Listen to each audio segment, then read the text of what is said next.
Great Gig in the Sky, what a fantastic song. The song starts on a B minor chord, so we would presume that it's in the key of B minor, but most of the time we're not in the key of B minor because the first chord change here is from B minor to, if you look at these notes, we have F in the bass, D, and A here. If we move F from the bass to here, this is a D minor chord. So this is what we call D minor, but with the bass on a third, okay? And because in the key of B minor, F notes is the tritone, this movement, the first bass movement is from the tonic to a tritone down. So the first chord change is already very dark, setting up the mood for the entire song. Anyway, we start with B minor, and this is a very basic accompanying very basic piano movements, I would say. Just going. With a triad, you have 3 notes, right? And you're just playing 3rd and 5th, and then tonic on the thumb later. So alternating between these two.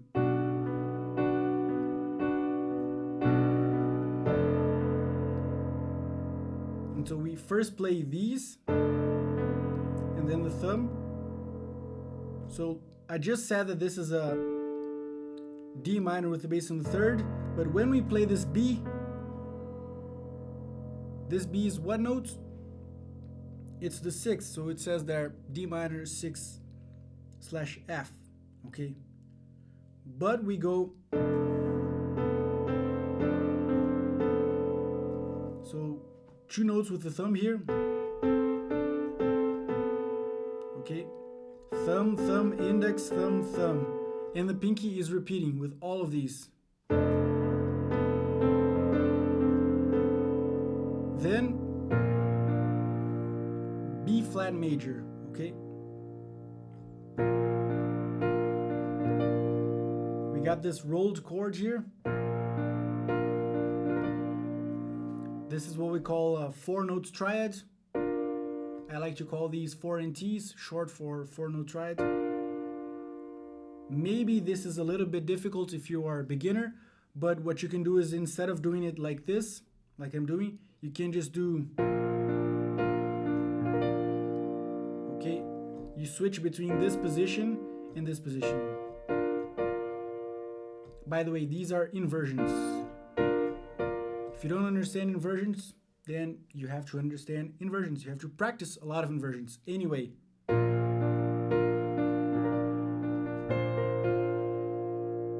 so rolled chord here, and then we go. C is the 2nd note, or the 9th. So we're going.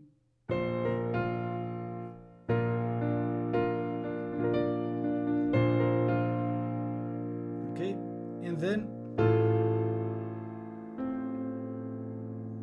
if you look at my right hand, this is an F chord, but the bass is playing A, so this is an F with the bass on the 3rd.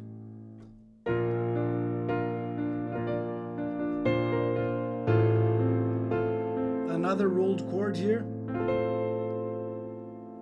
another 4-note triad, right? This is F major, but we are repeating the C here. So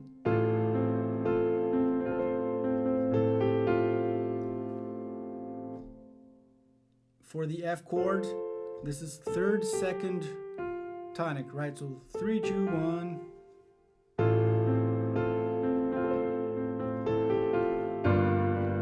G minor 7, and then this is a C9. Why don't I say 7? Because if it's a C9, it's implied that you are also playing the 7th, okay? Tonic, tonic, 5th here, 7th, 9th, and major 3rd. So we can see the triad here, tonic 5th, 3rd, but we also have flat 7 and 9, okay? So again, after this G minor 7, C9, again,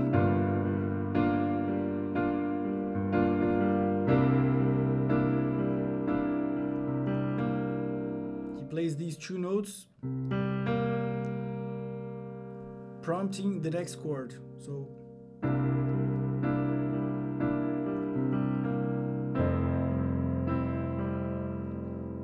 what chord is this?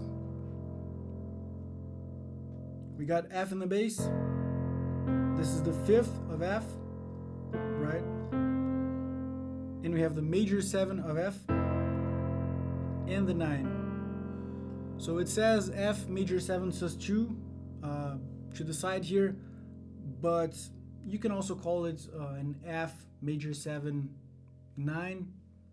You know, It says sus2 probably because the second note is below here, not above the seventh.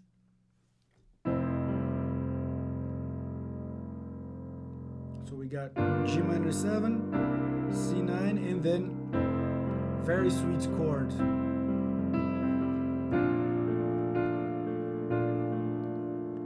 B flat major 7. Okay, this would be the root position, tonic 3rd, 5th, but we are playing major 7 in the thumb here. So 2 major 7 chords, one right after the other.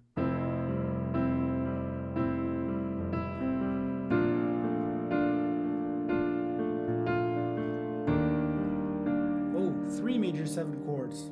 This is an E flat major 7. Tonic 3rd, 5th, major 7 here. But you can consider this too, if it helps you. This is a G minor in your right hand, and you're playing E flats in the bass. The sum of these two make up an E flat major 7. So F major 7 sus2 or 9, B flat major 7, E flat major 7.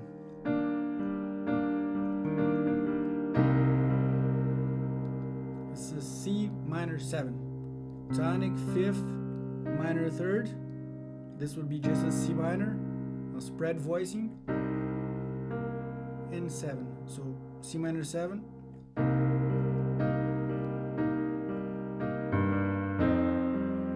We have this passing note here.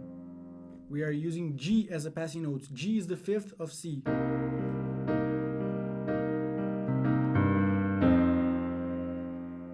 What do we have here? Tonic 5th, 7. So this is an F7, but we are here.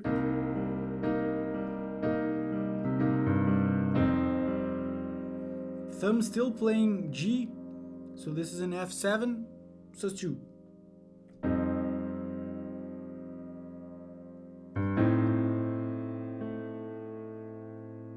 So you hear this bass motion.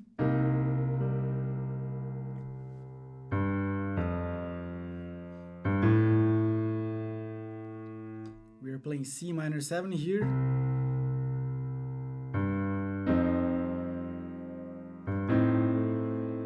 A diminished, prompting up the B flat. Okay, when we get to this B flat, we have the full 4-note triad here. He plays.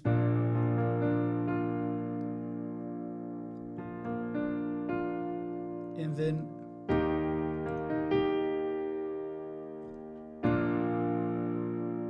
so he's alternating between B flat major, E flat major, B flat major.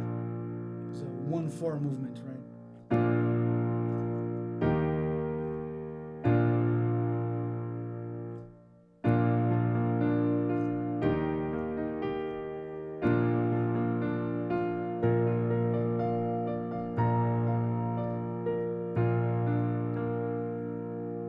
Very beautiful arpeggio motion. So he does this, and then he plays.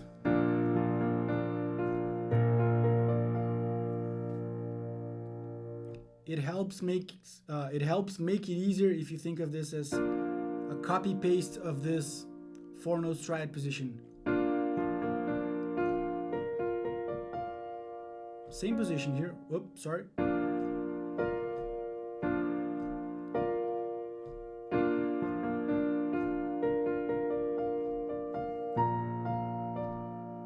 Okay.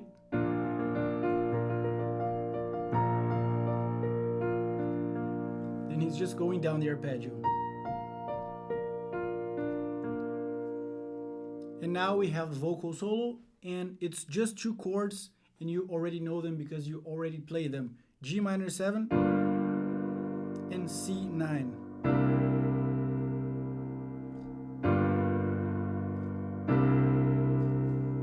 He keeps playing these chords many times. I think it's 9 times total.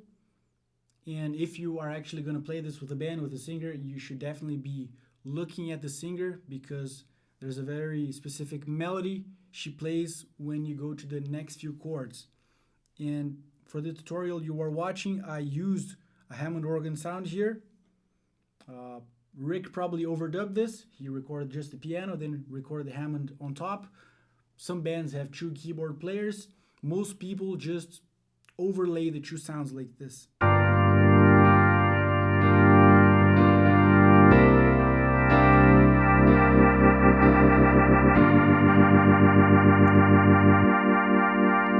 So as you can see, I am using this switch here to speed up the Leslie speaker. If you don't know what a Leslie speaker is, it's basically a speaker that has an internal mechanism to spin the sound around in a 360-degree motion, making this spinning sound.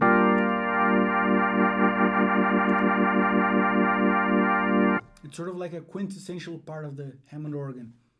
It wasn't an actual part of the Hammond organ. They were two separate companies, Hammond Organ Company and Leslie Speaker Company, but then Hammond bought them. Anyway, that's trivia. But piano with Hammond organ, okay? It's kind of tricky getting used to exactly what I'm doing here because I play that B flat major thing, and then turn on the Hammond organ sound and start playing.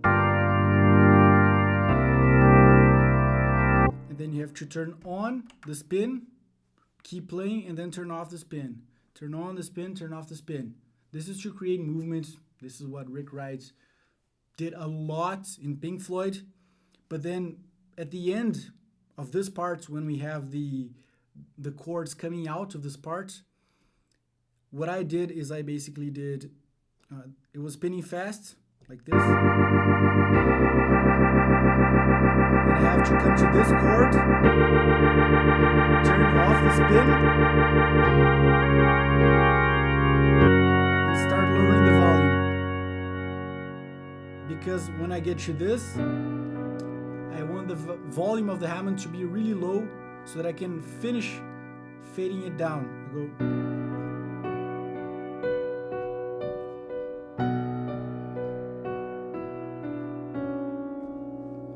In the actual song, because it's an overdub, it's much more controlled, but this is the best way I found to do all of this being just one keyboardist, okay? So again, let me set the volume here. You play the...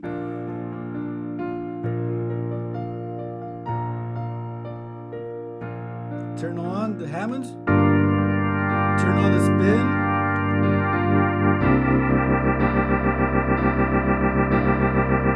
turn off the spin, repeat the process a few times.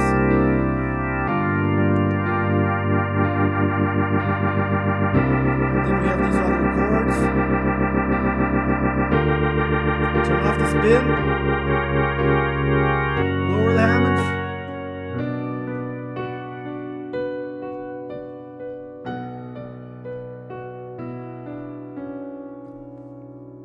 So again, it's a little bit tricky getting this very smooth and not messing up the volumes, not messing up the outros. You know, I really don't want to have the Hammond organ sounding for...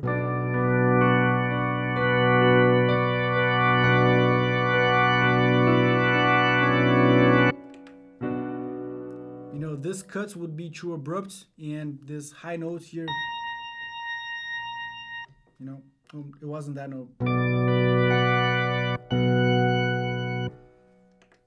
It's much better if you just do the way I did, okay? Anyway, the chords coming out of the solo after the B flat major thing. Oh, not after the B flat major thing. After this.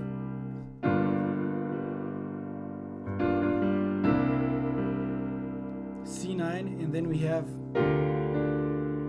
What is this? This is a B flat major 6. With the bass in the third. So if you take out the G note here, you can see that this is a first inversion of B flat. And D is the third. So this is a B flat with the bass in the third, but he's also playing the sixth. So in total we have this dissonance here, it creates some tension, some despair, let's say. And then later, so because this is the third, it's B flat major with the sixth, and then B flat minor with the sixth, and the bass still in the third, but now it's the minor third, and then later an F sharp. Okay, second inversion of F sharp. F sharp is the fifth of what?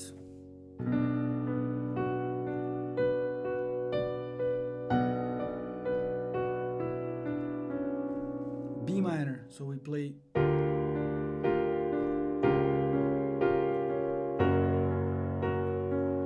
and now up down pattern on B minor. Third, fifth, up, third tonic, fifth, third tonic, fifth, third tonic, 5 3 1 5 4 3 2. Okay, so here he's playing, and here he's playing as if he's going down the B minor scale, but ending up on the second here. Okay, he doesn't go down to,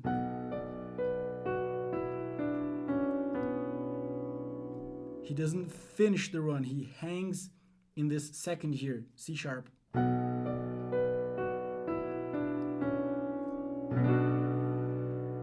And then the arrival at the B is the full chord B minor. And that's, you know, the top of the song. So now you do it all over again. B minor, D minor with bass in the third, B flat major, roll, F with the bass in the third, G minor 7, C9, G minor 7,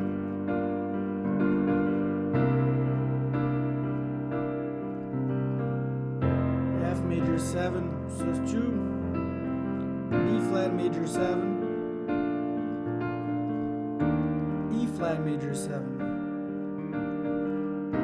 C minor 7, passing note,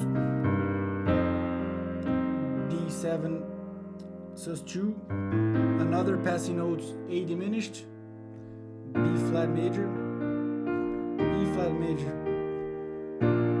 arpeggio run,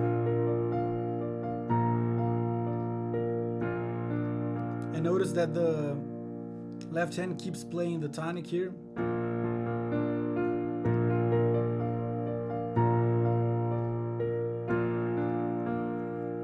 G minor 7, C9,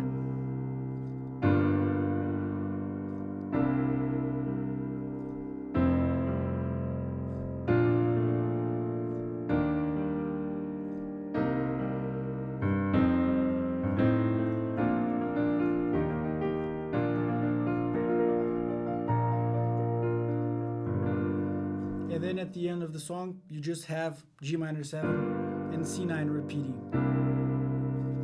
But you slowly, very smoothly tone down your dynamic, you know, start playing lighter in the keyboard. When the solo kicks in, you are banging the keys, you are going.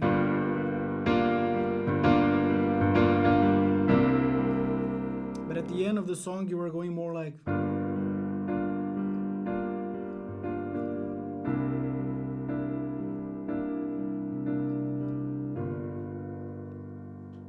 Okay, make sure that this is smooth and not too abrupt. And that's it. That's Great Gig. Thank you for watching. Subscribe to the channel. And by the way, if you need Pink Floyd sounds, I happen to have a few sound packs. Head over to my website and you will be surprised. See you.